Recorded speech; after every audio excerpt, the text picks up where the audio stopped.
o pires para ninguém, que não vá pedir benção e nunca vai, nunca foi, e com muito orgulho nunca pede benção para presidente da Câmara nenhuma, que não negocia nada, que não troca a favor, que não tem mala de dinheiro, isso deve incomodar muito mesmo. Sim, o MBL é uma quadrilha, uma organização criminosa que patrocina, financia e impulsiona bandidos, como aquele que entrou aqui no ambiente da Câmara dos Deputados para provocar a mãe de um parlamentar, que inclusive, infelizmente, poucos dias depois veio a falecer. Eu gostaria de saber o que cada um dos parlamentares que estão aqui presentes fariam numa situação como essa. Não vou perguntar para aqueles que têm moral de chiqueiro, que eu tenho certeza que nem a própria mãe teria condição de fazer uma defesa digna. Mas eu queria saber dos demais, o que fariam se tivesse com a sua mãe, numa situação de muita dificuldade, poucos dias antes dela falecer, sendo atacada, ofendida e humilhada no seu ambiente de trabalho. Segundo, indo aos fatos. Nesse Conselho de Ética, nessa legislatura, foram 34 representações ao todo, de casos muito graves, de casos leves e de casos médios. Somente um caso, até o dia de hoje, teve a abertura no parecer preliminar, que é a etapa justa em que nós estamos. Um caso, o do senhor Chiquinho Brazão, quem operou o assassinato de Marielle Franco, depois de 7 anos de luta por justiça. Um único caso. Todos os demais, sem nenhuma exceção, todos foram arquivados. Somente 3 deles teve algum tipo de censura no arquivamento. Eu vou destacar aqui alguns dos casos que são os mais estarrecedores para que tenham uma noção, sim, da farsa, do circo que está armado no dia de hoje. Senhor Nicolas Ferreira foi à tribuna, colocou uma peruca numa clara ofensa às parlamentares trans que estão nessa casa. Foi arquivado imediatamente. Nenhuma reprimenda.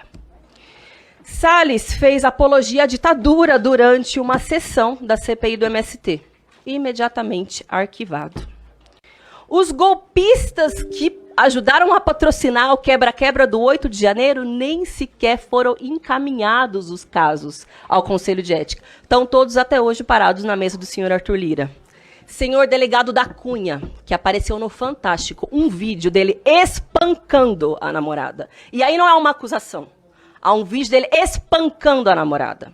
Ele foi... Teve uns casos em que o voto dos colegas que estão aqui presentes, inclusive, foi pelo arquivamento, que são flagrantemente graves e que nada aconteceu. Por que esse caso é diferente?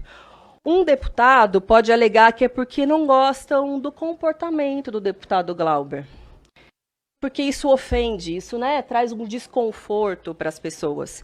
Eu imagino que, de fato, um mandato que defenda os interesses das trabalhadoras e dos trabalhadores, que não se curve diante de nenhum tipo de chantagem, que não faça de nenhuma pauta, de nenhum tema aqui dessa casa, um balcão de negócio, que não passe o pires para ninguém, que não vá pedir benção e nunca vai, nunca foi, e com muito orgulho nunca pede benção para presidente da Câmara nenhuma, que não negocia nada, que não troca a favor, que não tem mala de dinheiro, isso deve incomodar muito mesmo. Uns e outros que estão acostumados com grandes esquemas de corrupção, que acham natural, por exemplo, lá na cidade de São Paulo, ter um esquema do crime organizado com empresas de ônibus, e isso pode acontecer com naturalidade, que dentro do próprio partido tem parlamentar que já foi flagrado com dinheiro na mão, e isso tudo bem.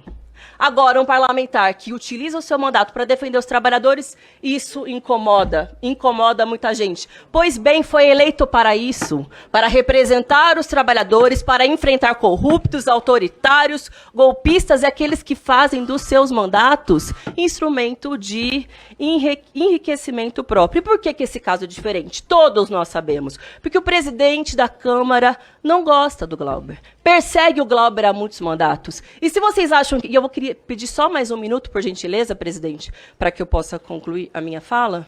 E se vocês duvidam que o presidente da Câmara não gosta do Glauber, eu queria relembrar de uma sessão em que, numa das discussões, ele disse que ele gostaria de vê-lo longe daqui, de não tê-lo mais, não ter mais o Glauber como um parlamentar na próxima legislatura. E eu queria lhes contar um caso que talvez poucas pessoas saibam. O presidente da Câmara, sem me avisar, sem avisar a ninguém, ele simplesmente cortou a escolta a qual eu tinha direito, depois que aconteceu a tragédia com a minha família, que todo mundo sabe.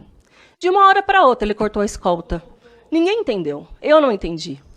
Eu fui descobrir que é porque naquele mesmo dia havia acontecido um bate-boca dele com o Glauber no plenário.